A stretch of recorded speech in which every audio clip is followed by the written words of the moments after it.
우리 하나님의 말씀은 갈라디아서 6장 1절에서 2절 말씀 함께 읽도록 하겠습니다.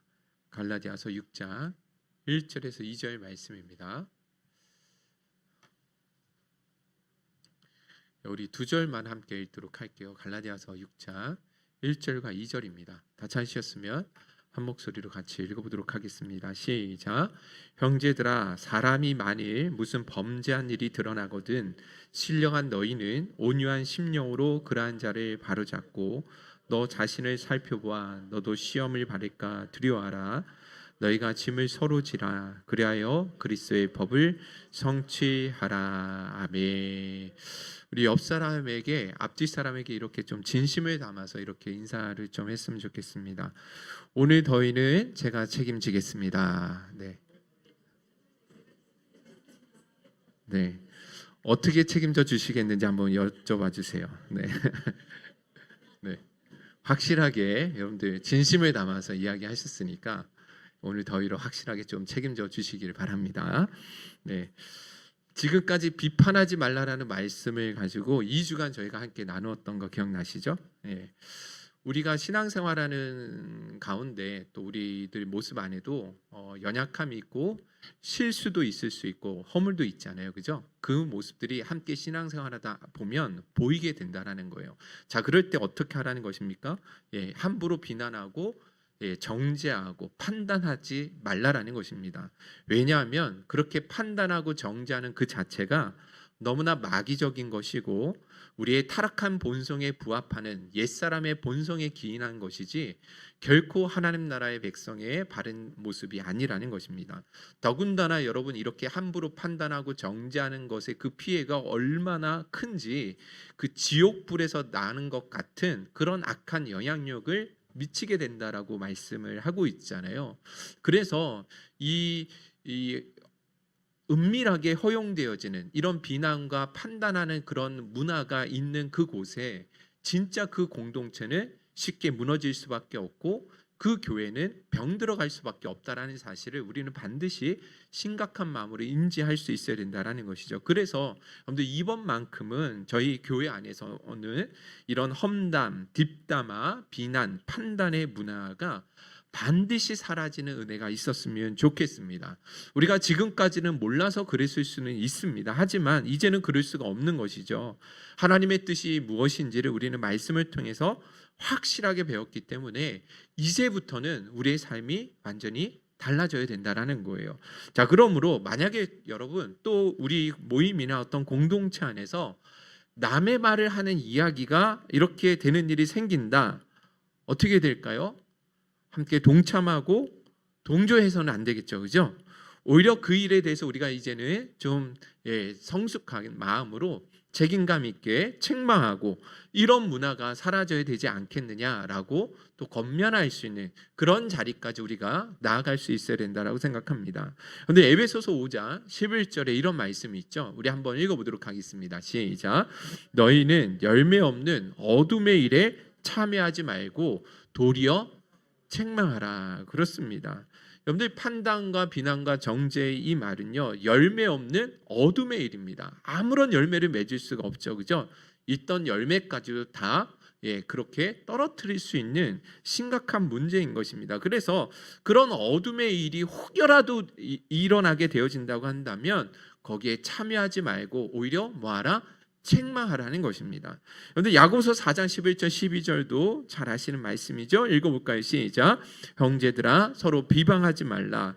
형제를 비방하는 자나 형제를 판단하는 자는 곧 율법을 비방하고 율법을 판단하는 것이라. 내가 만일 율법을 판단하면 율법의 준행자가 아니요 재판관이로다. 입법자와 재판관은 오직 한 분이시니 능히 구원하기도 하시며 멸하기도 하시느니라. 너는 누구이기에 이웃을 판단하느냐. 그렇습니다. 형제의 허물과 실수를 보았을 때 비난하고 비방하고 판단하는 것은 우리 스스로가 재판관 자리에 오르는, 하나님 자리에 오르는 심각한 교만의 죄다라고 말씀해 주고 있잖아요. 그렇기 때문에 여러분은 이제는 어떤 경우에라도 함부로 다른 사람을 판단하고 정죄한 일에 결코 우리가 동참해서는 안 된다라는 것입니다. 이제는 우리는 오히려 긍휼의 마음으로, 그리고 명분이 아니라 사람의 생명을 더 가치 있게 여기는 그 마음의 자세를 가지고 서로를 이해하고 품어주는 성숙한 모습으로 우리가 나아갈 수 있기를 주님의 이름으로 축원드립니다. 할렐루야.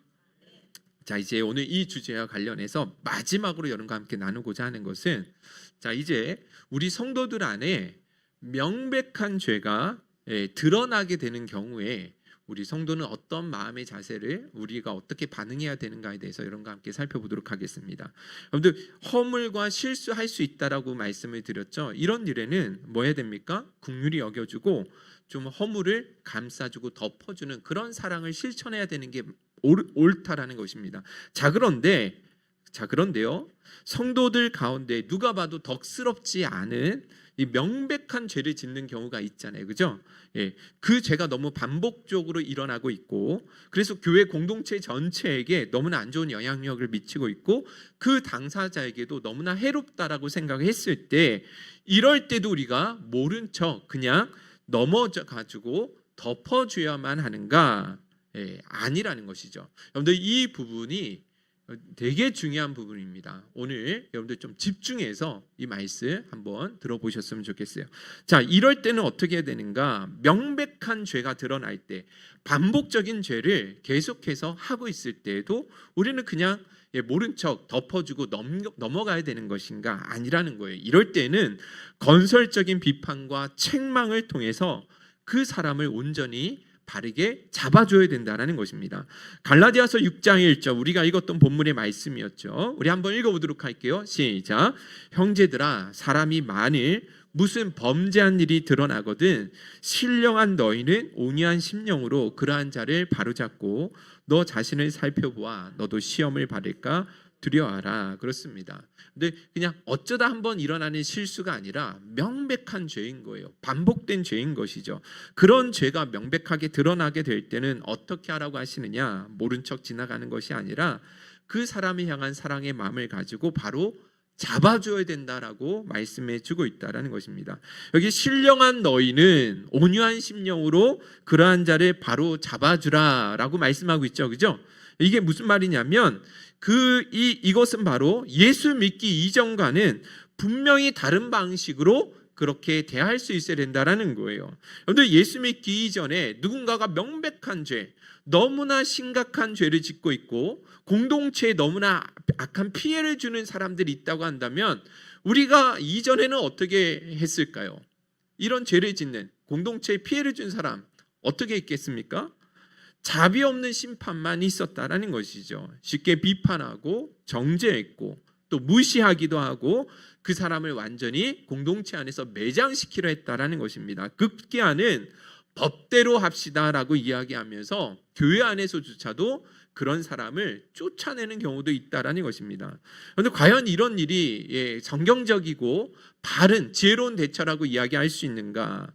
여러분들, 이 성경에 이런 죄를 지었을 때는 이렇게 판단하고 이렇게 하라고 하셨으니 저희 교회에서도 이 말씀을 따라서 이 집사님을 내쫓아내기로 그렇게 결의를 했습니다. 여러분들 이해해 주시기 바랍니다 라고 이야기하면 여러분들 교회 성도들 가운데 잘한 선택입니다, 옳은 판단이십니다, 법대로 원칙대로 깔끔하게 했으니까 참 훌륭한 결정이었습니다 라고 이야기할 수 있는 사람이 있을까요, 없을까요? 없다라는 거예요.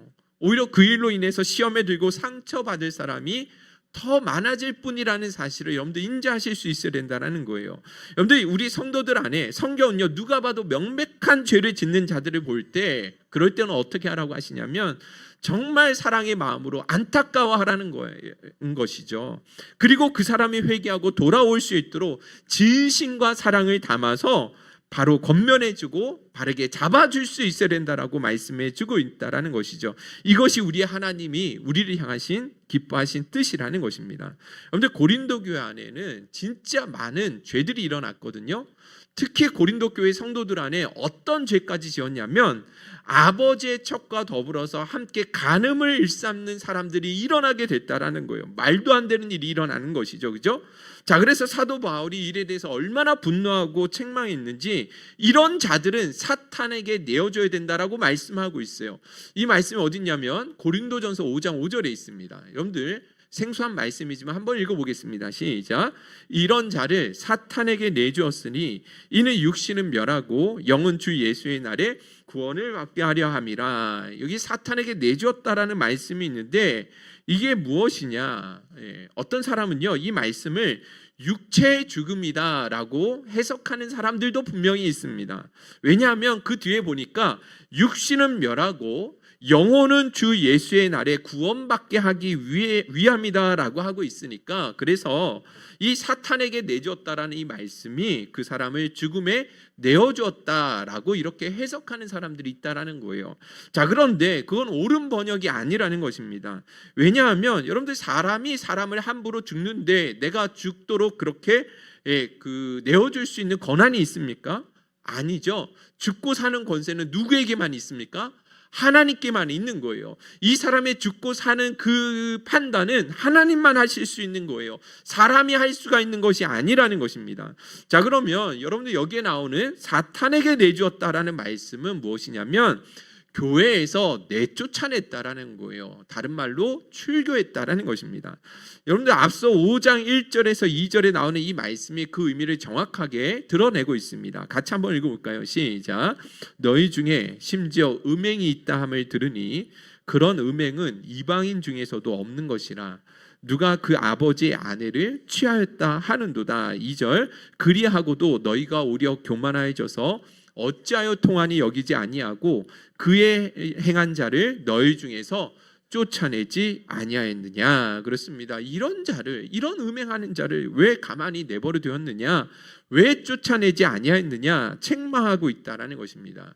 자, 그러니까 여러분 보시면 사탄에게 내주었다라는 말은 출교라는 의미임을 여러분들 기억해야 되는 것이죠. 자, 그러면 왜 출교했다라는 것을 사탄에게 내주었다라고 그렇게 표현을 했냐면, 그때 당시의 성도님들은요 교회라는 공동체 안은 하나님이 다스리는 영역이고 교회 밖 이 세상은 사단이 다스리는 영역이라고 생각을 한 거예요. 그래서 교회에서 내쫓아내는 것을 사단에게 내주었다라고 그렇게 표현을 하게 되었다라는 것이죠. 자, 그러면 여러분 보세요. 이와 같은 심각한 죄를 지은 사람을 교회에서 내쫓아냈던 이유가 무엇이었습니까? 그 이유가 뭐라고 말씀하고 있어요? 고린도전서 5장 5절에 보니까 육신은 멸하게 될지라도 영혼은 구원받게 하기 위함이라고 말씀하고 있잖아요. 이 말은 다시 말해서 어떤 의미냐면 그를 향해서 교회에서 할 수 있는 최고의 극단적인 조치를 취해서라도 그가 회개하고 돌아서기를 바라는 마음에서 이 방법을 취해야 된다라는 것을 말씀해 주고 있는 것이죠. 웬만한 책망이나 권면을 통해서는 자기의 죄를 회개하고 반성하지 못하니까 그래서 출교라는 극단적인 처방을 내릴 수밖에 없었다라는 것입니다. 자, 그러니까 보세요. 여기에 중요한 포인트는 무엇이냐면 성도들이 죄를 지었을 때 교회가 행할 수 있는 가장 큰 형벌인 출교의 그 목적도 결국은 뭐 하기 위함이라는 거예요? 그 사람을 회개시켜서 돌아오게 하기 위한 사랑이 목적이 되었다라는 것입니다. 그 사람을 미워해서 쫓아내라는 것이 아니라 그 사람이 정말로 자기의 잘못을 깨닫고 회개하고 돌아오게 하기 위해서 마지막 출교, 교회가 할 수 있는 가장 큰 형벌이 출교잖아요. 교회에서 더 이상 이제 당신은 우리 교회 공동체에 다닐 수 없습니다라고 내쫓아내는 거잖아요. 그런데 그런 극단적인 방법을 쓰는 이유도 그 사람을 정말 미워해서가 아니라는 거예요. 그 사람을 사랑하기 때문에 회개하고 돌이킬 수 있게 하기 위해서 취해져야 된다는 것입니다. 할렐루야. 그러므로 여러분, 성도들 안에 누군가가 명백한 죄를 그것도 계속해서 반복해서 짓고 있고 모든 공동체에게 너무 마음에 큰 상처를 주고 있다고 한다면 그 사람을 뭐 해줘야 되는 거예요? 바른 길로 인도해주고 책망하고 잡아줄 수 있어야 된다는 것입니다. 여러분들 이 말씀은 주님께서 이미 우리에게 가르쳐 주신 말씀이죠. 마태복음 18장에 나옵니다. 12절부터 한번 읽어볼게요. 시작. 만일 어떤 사람이 양 100마리가 있는데 그 중에 하나가 길을 잃었으면 그 99마리를 산에 두고 가서 길 잃은 양을 찾지 않겠느냐. 진실로 너희에게 이르노니 만일 찾으면 길을 잃지 아니한 99마리보다 이것을 더 기뻐하리라. 이와 같이 이 작은 자 중에 하나라도 잃는 것은 하늘에 계신 너희 아버지의 뜻이 아니니라. 그렇습니다. 하나님 아버지의 뜻은 무엇입니까? 한 사람, 아무리 작은 사람이라 할지라도 그 한 사람조차 잃어버리는 것을 기뻐하지 않는다라는 거예요. 그 사람이 아무리 큰 죄를 지었다 할지라도 하나님은요, 그 사람이 회개하고 돌아서는 것을 기뻐하신다라는 것이죠. 그런데 이 말씀이 어디서 나오냐면 에스겔서 18장 23절에 똑같이 말씀하고 있어요. 읽어보겠습니다. 시작. 주 여호와의 말씀이니라. 내가 어찌 악인이 죽는 것을 조금인들 기뻐하랴. 그가 돌이켜 그 길에서 떠나 사는 것을 어찌 기뻐하지 아니하겠느냐. 여기 보시면 여러분들 죄인들이 회개하고 돌이키기를 바라시는 그 하나님의 마음이 정말 절절하게 담겨 있는 거예요. 그 마음을 우리는 읽어낼 수 있어야 되는 것이죠. 내가 어떻게 악인이 죽는 것을 기뻐할 수 있겠느냐. 그 악인이라 할지라도 아무리 큰 죄를 지은 사람이라 할지라도 회개하고 돌아오는 것을 내가 기뻐하지 그 사람이 망하는 것을 어떻게 내가 기뻐할 수 있겠느냐. 그래서 여러분들 잠언 24장 17절에 보시면 이렇게까지 주님이 말씀하고 있어요. 다 같이 읽어보겠습니다. 시작. 내 원수가 넘어질 때 즐거워하지 말며 그가 엎드러질 때 마음에 기뻐하지 말라. 여호와께서 이것을 보시고 기뻐하지 아니하사 그의 진노를 그에게서 옮기실까 두려우니라. 아멘. 어디까지 말씀하고 계십니까? 설사 우리가 생각하기에 저 사람은 원수 같은 사람이다라고 생각할지라도 그 사람이 넘어지는 것에 대해서 즐거워하거나 인정하거나 기뻐하지 말라라는 거예요. 잘된 일이야 라고 그렇게 생각하지 말라라는 것입니다. 왜냐하면 하나님은요, 그 원수라 생각하는 그 사람조차라도 회개하고 돌아서는 것을 기뻐하신다라는 것입니다. 할렐루야. 그래서 여러분들 우리 교회 공동체 안에 너무나 명백한 죄를 지은 사람이 있다 할지라도 여러분들 어떻게 됩니까? 진짜 돌아오기를 바라는 마음으로 바르게 권면해야 되는 것입니다. 그래서 여기 마태복음 18장 14절에서 17절 우리 한번 계속해서 한번 읽어보겠습니다. 시작. 주님의 말씀입니다. 시작. 이와 같이 이 작은 자 중에 하나라도 있는 것은 하늘에 계신 너희 아버지의 뜻이 아니니라. 내 형제가 죄를 범하거든 가서 너와 그 사람과만 상대하여 권고하라. 만일 들으면 내가 내 형제를 얻을 것이요 만일 듣지 않거든 한두 사람을 데리고 가서 두세 증인의 입으로 말마다 확증하게 하라. 만일 그들의 말도 듣지 않거든 교회의 말하고 교회의 말도 듣지 않거든 이방인과 세리와 같이 여기라. 아멘. 그런데 예수님의 말씀과 그 의도가 명확하게 기록되어져 있죠. 그죠? 혹시라도 너희 형제 가운데 누군가가 죄를 범하면 먼저는 그 너와 그 사람과만 상대하여 권고하라 라고 말씀하고 있습니다. 여러분들 제가 여기 보시면 15절 보세요. 15절 한번 다시 한번 띄워주시면 권고하라 라는 단어가 헬라어로 엘렌코라는 단어를 사용하고 있는데 여러 가지 뜻이 있습니다. 책망하다라는 뜻이 있고 여기는 권고하다라고 기록하고 있지만 책망하라, 드러내라, 폭로하다 여러 가지 뜻을 담고 있습니다. 자, 그러면 이 말씀 무슨 의미냐면 그에게 조용히 찾아가서 그 사람의 죄를 드러내고 그리고 그것에 대해서 책망해야 된다라는 것입니다. 왜요? 미워해서가 아니죠. 그죠? 뭐 하기 때문에? 사랑하기 때문에. 사랑하기 때문에 그 형제가 잘못된 길로 가고 있고 범죄하는 모습을 볼 때 가만히 있지 말라라는 것입니다. 할렐루야. 네, 자, 그런데 문제가 있어요. 여기에서 문제가 있습니다. 우리는 이 말씀대로 우리는 순종하고 따라야 되는데 그게 잘 안 된다라는 거예요. 여러분들 이 말씀을 충분히 이해하고 공감할지라도 실제로 우리가 신앙생활하는 현실 가운데 이 말씀대로 실천하기가 여간 어려운 게 아니라는 것이죠. 그런데 담임 목사로서 목회를 저는 하고 있는데 이 부분에 대해서도 제 개인적으로 정말 깊은 고민이 있습니다. 늘 말씀을 바르게 연구하고 그 말씀대로 실천하기 위해서 노력하고 있는 저 자신도, 그런데 이 말씀만큼은 바르게 또 온전히 실천하기가 쉽지 않아요. 정말 어려운 부분입니다.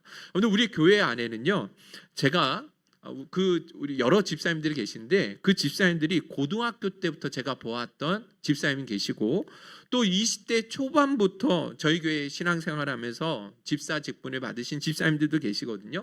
그러니까 저하고 함께 신앙생활한 지 뭐 12년, 15년, 17년, 중학교, 고등학교 때부터 봤던 우리 집사님들도 계신단 말이에요. 얼마나 친밀하겠어요. 자, 그런데 그 집사님들에게도 권면하는 것이 쉬울까요? 어려울까요? 어렵다라는 거예요. 잘 안 돼요.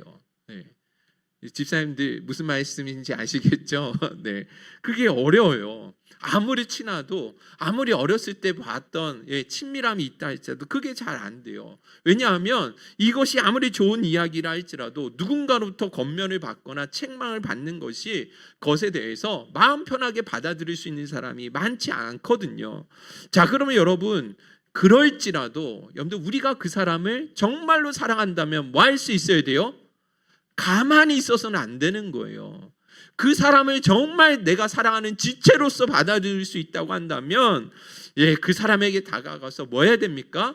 책망할 수 있어야 된다라는 거예요. 권고할 수 있어야 된다라는 것입니다.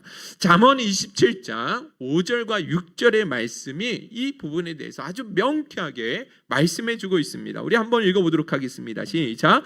면책은 숨은 사랑보다 나으니라. 친구의 아픈 책망은 충직으로 말미암는 것이나 원수의 잦은 입맞춤은 거짓에서 난 것이라. 여러분들 잘 들어보세요. 면책은 숨은 사랑보다 낫다라는 말씀 있죠, 그죠? 면책은 숨은 사랑보다 낫다. 여기서 면책이라는 말은 어떤 책임을 면해준다 그런 의미가 아닙니다. 면책에 여러 가지 의미가 있지만 여기서 나오는 면책이라는 것은 그 사람 얼굴 앞에서 책망하는 것을 의미하는 것입니다. 그 사람의 면전 앞에다 드러내놓고, 잘못을 드러내놓고 책망하는 것을 면책이라고 하는 거예요. 자, 그러면 반대로 숨은 사랑은 어떤 의미일까요? 책망하지 않는다라는 거예요. 마음으로는 그 사람을 사랑해요. 그러나 그것을 잘 겉으로 표현하거나 드러나지 않는다라는 것이죠. 설사 그 사람이 잘못된 길을 가고 있을지라도 그것을 드러내어 책망하거나 충고하지 않는다라는 거죠. 이게 바로 숨은 사랑이거든요. 그러면 왜 그것을 드러내어 책망하지 못하고 충고하지 못할까요? 왜 숨은 사랑만 하고 있을까요? 무엇 때문이겠어요? 그건 다름 아니라 그 사람과의 관계가 깨어질까 두려운 거죠. 그 사람을 잃고 싶지 않은 마음이 있기 때문에 아무도 그것을 나서서 이야기해 줄 수 있는 사람이 별로 없는 것이죠. 자, 그러면 여러분들, 이게 과연 진짜 사랑이라고 이야기할 수 있겠습니까? 아니죠. 절대 그럴 수 없죠. 이건 진실한 사랑도 아니고 너무나 소극적인 사랑이죠. 그런데 부모가 자녀들에게 책망하지 않는 부모가 있습니까? 여러분들, 이 부모가 자녀들을 책망하지 않는 부모가 있다고 한다면 그 부모는 진짜 사랑하는 게 아니죠. 여러분들, 부모는 자녀들을 책망할 수밖에 없어요. 충고할 수밖에 없다라는 것입니다. 그런데 누가 봐도 잘못된 길로 걸어가고 있다고 한다면 책망하고 충고하고, 그래서 바른 길로 나아갈 수 있도록 만들어주는 것이, 그게 진짜 사랑이지, 그 사람과의 관계가 껄끄러질까 두려워서, 싫어서 충고를 하지 않는다, 진실한 사랑이 아닐 수 있다라는 것입니다. 그래서 사실 이 부분에 대해서 저는 정말 말씀을 준비하면서도 많이 스스로 반성을 했습니다. 목회자는 누구보다도 우리 성도님들을 바른 길로 인도해야 할 책임이 있는데, 그런 잘못이 뻔한 눈에 보임에도 불구하고 그렇게 면책하는 것에 대해서 제가 너무 많이 주저하게 되더라는 거예요. 그런데 그것은 저만의 이야기는 아닌 것 같아요. 오늘날 교회 안에 신앙생활하고 있는 많은 성도님들의 동일한 고민이라고 생각을 합니다. 그런데 정말 우리가 사랑하고 아끼는 사람이라 할지라도 책망하고 충고하는 것은 어려운 거예요. 여러분, 한번 깊이 생각해 보세요. 여러분들의 형제가 명백한 잘못된 행동을 하고 있는데, 혹은 여러분들이 절실한 친구가 잘못된 길을 걸어가고 있는데 바른 말하기 쉽습니까? 어렵습니까? 우리 교회 김 집사님이, 김 집사님 너무 많은가? 이 집사님이 잘못된 행동을 계속 반복하고 있는데 여러분들 그 집사님에게 찾아가서 이것은 좀 잘못된 것 같아요라고 책망하기가 쉬워요, 어려워요? 어려워요. 이게 잘 안 돼요. 그래서 뭐예요? 그냥 넘어갈 때 숨은 사랑으로만 그칠 때가 많이 있다라는 것이죠. 그런데 오늘 잠언의 말씀을 보니까 분명히 말씀하고 있는 건 면책이 숨은 사랑보다 훨씬 낫다라고 말씀하고 있어요. 왜 그런지 아십니까? 6절입니다. 6절 우리 큰 소리로 한번 읽어보도록 하겠습니다. 시작. 친구의 아픈 책망은 충직으로 말미암은 것이나 원수의 잦은 입맞춤은 거짓에서 난 것이라. 그렇습니다. 친구의 아픈 책망은 무엇으로부터 나옵니까? 충직한 마음, 그를 정말로 아끼고 사랑하고 잘 되는 바라는 그 마음이 있기 때문에 그 충심에서 나온 것이라는 것입니다. 그런데 잦은 입맞춤, 매일 칭찬해 주는 것, 달콤한 아첨은요 거짓에부터 나오는 것이죠. 진실한 사랑이 아니라는 것이죠. 그러니까 여러분, 지혜로운 사람은 어디에 우리가 더 반응해야 되고 어떤 사람에게 우리가 더 고마워해야 되겠습니까? 당연하죠. 나에게 쓴소리 할 수 있는 사람, 내 앞에서 면책할 수 있는 사람을 더 귀히 여기고 존중히 여길 수 있어야 된다는 것입니다. 왜냐하면 그 사람이야말로 진짜 나를 뭐하기 때문에요? 사랑해 주고 있기 때문에. 그런데 우리는 항상 반대로 갈 때가 많이 있죠, 그죠? 내 앞에서 늘 듣기 좋은 말, 칭찬해 주는 사람은 괜히 그냥 마음이 가는데, 그런데 싫은 말 혹은 충고의 말을 하는 사람은 그냥 싫은 거예요, 그죠? 또 다른 사람으로부터 그런 충고나 책망을 받는 것을 대단히 기분 나쁘게 생각할 때도 있어요. 그렇지 않습니까? 그러나 그래서는 안 된다는 것입니다. 오히려 내 앞에서 면책하고 충고할 수 있는 사람을 더더욱 존중해 줄 수 있어야 되고 사랑해 줄 수 있어야 한다라는 것이죠. 할렐루야. 왜냐하면 그 사람이 나와의 관계가 깨어질 수 있는 위험을 감수하고서라도 나를 사랑하기 때문에 해주는 조언이기 때문에 그런 사람을 더 우리는 가까이 하고 존중히 여길 수 있어야 된다는 것이죠. 할렐루야. 여러분들에게 그렇게 나에게 찾아와서 책망해주고 충고해 줄 수 있는 사람이 혹여라도 있습니까? 그 사람은 진짜 복된 사람이에요. 그 사람을 더 귀히 여기고 가까이 하실 수 있는 은혜가 있으시기를 주님의 이름으로 축원드립니다. 우리 행복선교회가 그런 문화가 일상적으로 일어날 수 있는 그런 성숙한 공동체로 정말로 세워졌으면 좋겠습니다. 아멘이시죠? 자, 그러면 끝으로 우리가 이제 이런 하나님의 말씀을 알았을 때, 그러면 누군가를 권면하고 책망할 때 어떤 방식으로 우리가 권면해야 되는가? 이게 대단히 중요한 문제입니다. 그건 다름 아니라 온유한 심령이어야 된다는 거예요. 다 같이 한번 따라해 볼까요? 온유한 심령. 그렇습니다. 원수같이 대하는 것이 아니라 형제같이 대하면서 권면해 주는 것입니다. 여러분들 김창옥 교수님에 대해서 모르시는 분이 없죠, 그죠? 여러분들 이분 동영상 하나 보여드릴 텐데 기분 나쁘게 말하는 사람들의 특징이 있다라고 이야기를 하거든요. 아마도 이 강의를 한 번쯤은 다 보셨을 것 같지만 그래도 설교를 진행함에 좀 도움이 될 것 같아서 한번 간단한 영상 한번 보여드리도록 할게요. 영상 한번 틀어주시기 바랍니다.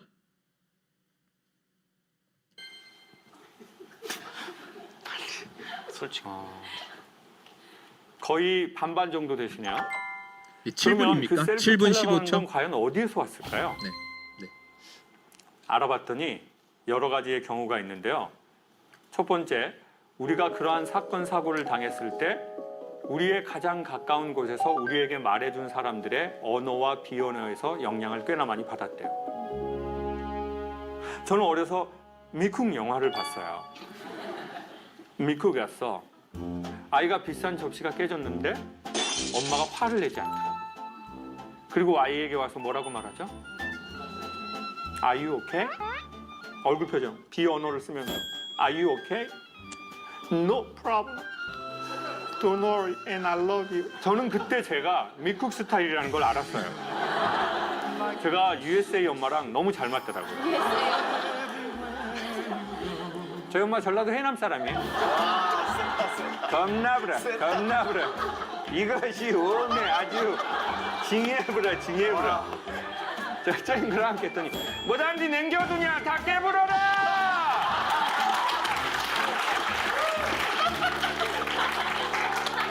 저는 언젠가 미국에서 친엄마가 오실 거라고 생각했어요. 미국 애들 바닷가에서 수영하다가 빠져 죽을 뻔해봐요. 엄마 아이 구해내고 아이가 인식이 돌아오자마자 눈물을 머금으면서 그 서글서글한 비언어를 쓰면서 똑같이 말해요. 뭐라고 한다고요? Are you okay? Are you okay? No problem. Don't worry. And I love you. 아, 너무 좋다. 그리고 마지막 아이의 운명을 바꿀 긴 대사를 치죠. 넌 이 힘든 사건을 통해 네가 우리에게 얼마나 소중한 아이라는 것을 결코 잊어서는 안 된다. 야, 지금 여러분 얼굴 표정이 그건 왜 영어로 안 하냐? 그건 왜 영어로 안 하냐? 좀 쉬운 것만 영어로 하고 말이 길어지니까 한국말로 할 수 있으면 해드렸죠. 너무나 감동적이죠.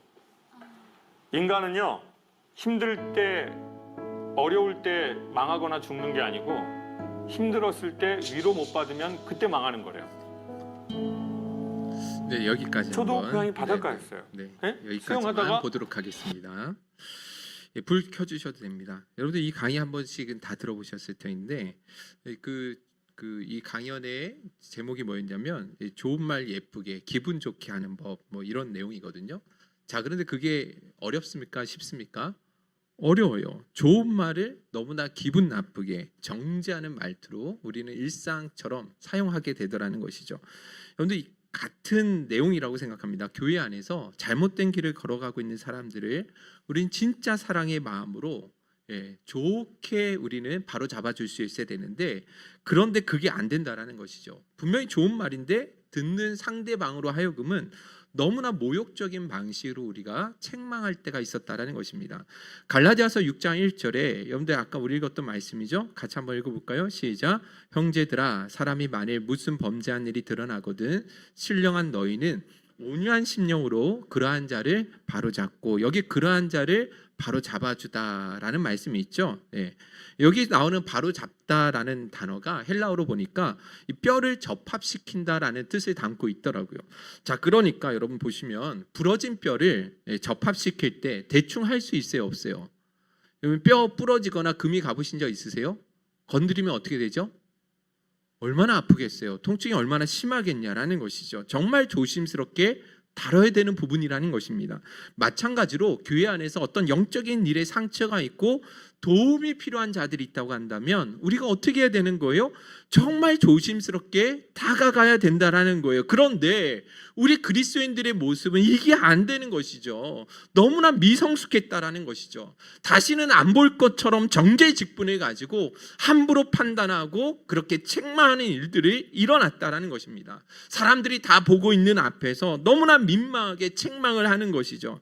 분명히 내가 잘못한 행동인 것은 알지만 그런데도 사람들이 있는 곳에서 아무렇지 않게 면박 주는 일들이, 그런 일들이 일어나는 것이죠. 그런데 이것이 얼마나 무례한 일이고 얼마나 상처가 되는 일인지도 모르고 우리는 너무나 무례하게 그런 일들이 일어나고 있었다라는 것입니다. 또 내용은 맞을지라도 톤과 말투가 너무 정죄하는 것처럼 들려지는 것이죠. 그래서 교회 안에서조차도 얼마나 많은 사람들이 관계 안에서 아픔과 상처를 겪게 되는지 모른다라는 것입니다. 자, 그런데 왜 우리가 이렇게 온유한 심령으로 상대방을 건면해주고 책망하는 일이 왜 이렇게 어려운지 아십니까? 그거는요, 우리가 잘 경험해보지 않아서 그래요. 우리도 누군가에게 그런 이야기, 온유한 마음으로 그렇게 누군가를 건면해주고 책망해 본 기억이 별로 없고, 또 마찬가지로 우리 역시도 누군가로부터, 나를 사랑하는 누군가로부터 정말 따뜻한 마음으로 건면해주고 충고해주는 사람을, 그런 경험들이 없기 때문에 이 일이 더 어렵다라는 것입니다. 그래서 여러분, 우리가 진짜 누군가를, 그 사람을 바로 잡아주기 위해서는 진짜 기도가 많이 필요한 것이죠. 또 하늘로부터 오는 그 지혜를 반드시 우리는 구할 수 있어야 되는 거예요. 그런데 마태복음 18장 15절 16절, 여러분들 한번 그 주님의 말씀 한번 읽어볼까요? 같이 한 번만 읽어보겠습니다. 시작. 내 형제가 죄를 범하거든 가서 너와 그 사람과만 상대하여 권고하라. 만일 들으면 내가 내 형제를 얻은 것이요 만일 듣지 않거든 한두 사람을 데리고 가서 두세 증인의 입으로 말마다 확증하게 하라. 여러분들 내 형제가 범죄하면 제일 먼저 어떻게 하라고 말씀하고 있어요? 어떻게 된다? 여러 사람들한테 떠벌리듯이 이야기하지 말고 오직 그 사람에게 조용히 찾아가서 뭐 하라는 거예요? 이야기해야 된다라는 거예요. 공개적으로 책망하는 것은 결코 사랑의 마음과 온유한 마음으로 바로 잡아주는 일이 아니라는 것이죠. 더군다나 여러분 그렇게 홀로 가서 독대하고 권고할 때에도 여러분 단도직입적으로 그렇게 막 이야기할 수는 없는 거예요. 그죠? 그 사람의 마음의 상태나 현재 상황을 면밀하게 상황을 돌아봐야죠. 이 사람이 이런 권고와 충고에 마음으로 받아들일 수 있는 그 상태가 되어 있는지를 아주 면밀하게 조심스럽게 살펴볼 수 있어야 되는 거예요. 또 그렇게 말할 만한 타이밍이 맞는지 그럴 만한 장소인지도 뭐 해야 돼요? 우리는 다 그것을 고려할 수 있어야 된다는 것입니다. 자, 그런데 그렇게 권고하고 따뜻한 마음으로 권고했는데도 듣지 않으면 어떻게 해야 돼요? 한두 사람을 더 데리고 가야 돼요. 그 한두 사람을 아무나 데려갈 수 있겠습니까? 아니죠. 이 이야기를 통해서 정말 그 사람을 위해서 함께 고민하면서 기도해 줄 수 있는 그 사람을 정말로 사랑할 수 있는 사람에게 찾아가서 부탁을 하고 함께 찾아가서 그런데 이 일이 얼마나 어렵고 얼마나 세심하게 진행이 되어야 되겠냐라는 것입니다. 더군다나 여러분 우리가 그렇게 충고할 때도 그 마음 안에는 어떤 마음이 중심으로 잡혀 있어야 되냐면 사랑의 마음이 있어야 된대요. 데살로니가후서 3장 15절 우리 다 같이 한번 읽어보겠습니다. 시작. 그러나 원수와 같이 생각하지 말고 그렇죠. 형제같이 권면하라는 거예요. 형제같이. 이 인간하고 반드시 한번 내가 끝장내야겠다. 인간이 나가든지 내가 나가든지 이게 아니고요. 진짜 사랑을 담아서 이 사람이 정말 바뀌어지기를 바라는 마음에 그런 마음이 들면 권고하라는 거예요. 근데 그런 사랑의 마음이 없으면 뭐 하지 말아야 돼요? 충고해서는 안 돼요. 진짜 이 사람을 사랑하는 마음에서 애달픈 마음에서 그 이 사람에 다가가는 것이 아니면 여러분들 오히려 관계가 깨어지고 반드시 분쟁이 일어날 수밖에 없는 것입니다. 그래서 여러분 이럴 때일수록 어떻게 돼요? 더욱더 하나님 앞에 기도하면서 정말로 이 사람을 사랑하는 마음을 부어주시도록 이 사람에게 가장 마음을 움직일 수 있는 지혜로운 말을 주시도록 그렇게 기도하면서 나아갈 수 있어야 된다는 것입니다. 우리가 그런 사랑을 담아서 권면하면 반드시 이 사람이 그 마음을 전달받아서 그것을 받아들이고 변화할 수 있는 기회가 주어지게 될 줄로 믿습니다. 할렐루야.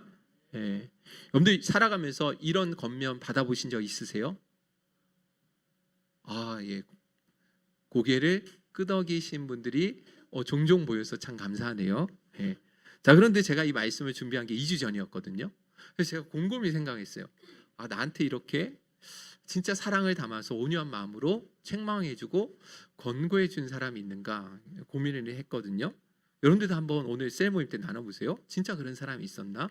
그래서 쭉 생각을 해보는데 떠오르지 않는 거예요. 어제 저녁 이제 원고 마지막 이제 마무리 지으면서 하고 있는데도 이거에 대해서 뭔가 좀 예화를 들어드렸으면 좋겠는데 아무리 생각을 지어짜내도 떠오르지 않더라고요. 그런데 9시 23분 밤 9시 23분에 갑자기 떠오르는 게 있는데 제가 군대 제대하고 23살이었어요. 그렇게 군대하고 제대했을 때 저희 아버지께서 저에게 이제 자리에 계시지만 사랑으로 책망해 주셨던 때가 떠오르더라고요. 왜 그때가 어떤 때였냐면 군대를 제대하고 아르바이트를 해서 제가 이제 국내는 나름대로 이제 여행도 여러 군데 다녔기 때문에 이제 미국이다 해가지고 그랜드 캐년과 더불어서 몇몇을 좀 돌아봐야겠다라는 마음이 있어가지고 그래서 복학하기 전에 좀 아르바이트하고 돈을 모아서 그래서 이제 떠나자. 나름대로 포장마차 이제 그 포장마차 아시죠? 저기 뭐죠? 오뎅이랑 그 닭꼬치랑 파는 거, 그거를 만들어 가지고 저녁에는 그 장사를 하고 낮에는 공장에서 이 알바를 해가지고 한 3개월에서 한 6개월 정도 일하면 돈을 벌 수 있지 않겠나 이런 마음으로 했는데 이게 제대로 안 되는 거예요. 예, 그 포장마차도 어렵게 다 만들어서 짜서 했는데 이게 돈도 잘 벌리지도 않고 힘은 힘대로 너무 드니까 그 스트레스를 다 누구한테 풀었겠어요? 엄마한테 계속 저희 어머니한테 저희 갖고 있는 이게 잘 제 뜻대로 되지 않고 하는 일은 너무 힘들고 막 그러니까 저희 어머니한테 그 온갖 스트레스 제가 인생을 살아오면서 가장 못되게 저희 어머니를 오랫동안 괴롭혔을 때가 군대 제대하고 그 시기였습니다. 자, 그런 모습을 저희 아버지께서 오랜 동안 지켜보시면서 이게 너무 옳지 않고 바르지 않다라고 생각을 하셨는지 어느 날 저를 부르시면서 온화하게 책망을 해주셨습니다. 그래서 제가 이 순간이 떠오르면서 일기장에 혹시 그때가 기록한 것이 있는가 딱 살펴봤는데 진짜 그 이야기가 기록되어 있더라고요. 그래서 제가 그 일기장 한번 잠깐 읽어드리고 좀 마무리 지으려고 합니다. 자, 요 사진 한번 요거 복사해서 잠깐 한번 보여드린 건데 2000년 11월 20일 새벽 2시입니다. 그래서 제가 간략하게 읽어드리도록 할게요. 반주 가능합니까? 네.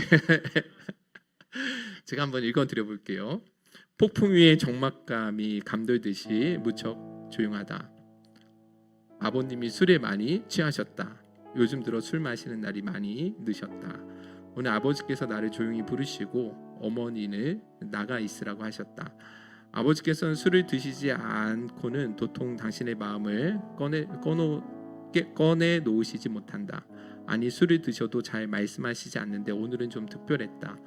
처음 미소 짓는 얼굴로 덕봉이 너 며칠 전 주일 예배 안 드렸지? 하고 말씀하셨다. 다른 데 가서 드렸어요. 아예 안 드린 건 아니고.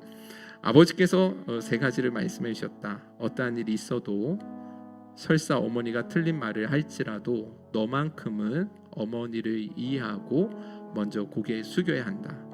남들처럼 두 번째입니다. 이 아빠도 내가 모이는 곳에서 하나님의 일을 하는 것을 바란다.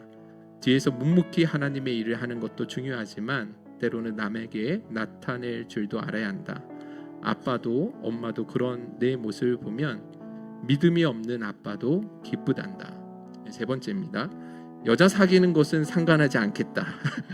하지만 내가 좀 더 성장해서 내 실력을 키워서 사귀는 것도 늦지는 않다.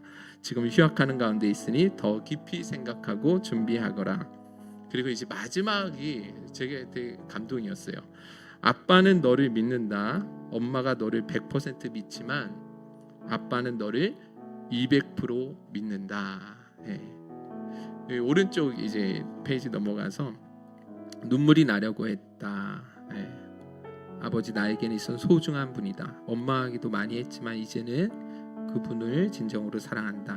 나를 믿으신다는 말보다 더 큰 위로의 말씀이 있을까 이러면서 이렇게 일기를 썼던 기억이 납니다.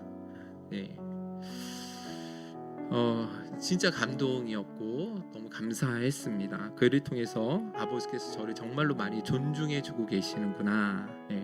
근데 이 자녀들이 아버지로부터 인정받을 때 가장 또 힘이 나잖아요. 자존감이 올라가는 거 아시죠, 그죠?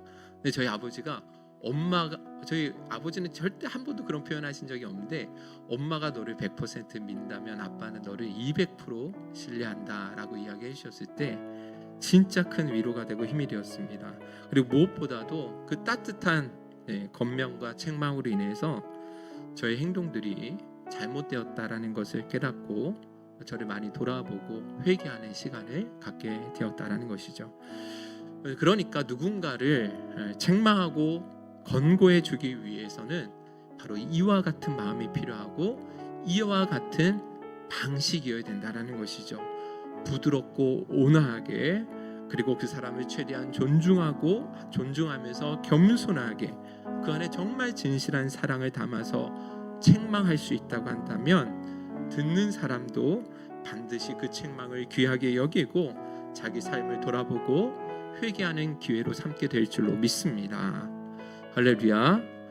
우리 찬양팀 앞으로 좀 나와주시고 우리 행복생 교회가 정말로 이런 온유한 심령으로 서로를 바로 잡아주고 권면해주고 충고해줌을 통해서 진짜 사랑 안에 온전히 하나됨을 이루어가는 그런 복된 교회가 될 수 있기를 주님의 이름으로 축원드립니다. 할렐루야. 오늘 주신 말씀 찬양 가사 생각하시면 함께 찬양하고 결단하며 나가도록 하겠습니다. 주 안에 우린 하나. 주 안에 우린 하나, 모습은 달라도 예수님 한 분만 바라네. 사랑과 선행으로 서로를 격려해 따스함으로 보듬어가리. 주님 우리 안에 함께 하시니 형제 자매의 기쁨과 슬픔 느끼네. 내 안에 있는 주님 모습 보네. 그분 기뻐하시네.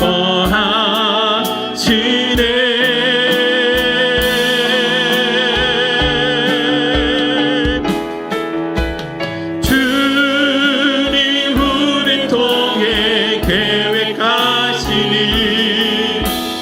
부족한 입술로 찬양하게 하시니. 주님 우리 통해 계획하시니 너를 통해 하시니. 우리 한 번만 더 찬양하며 나갔으면 좋겠습니다. 주 안에 우린 하나. 주 안에 우린 하나, 모습은 달라도 예수님 한 분만 바라네. 사랑과 선행으로 서로를 격려해 따스함으로 보듬어가리. 주님 우리 안에 함께 하시니 형제 자매의 기쁨과 슬픔 느끼네. 내 안에 있는 주님 모습 보네. 주님 기뻐하시네.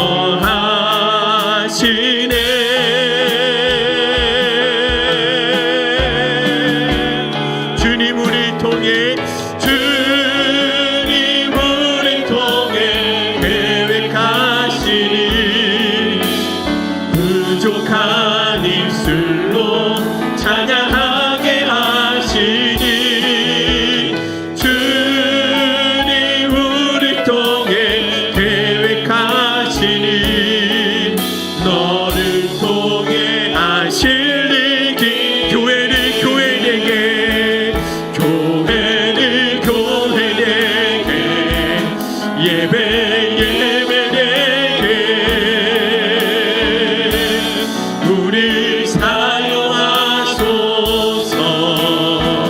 진정한 부흥의 날 오늘 임하도록.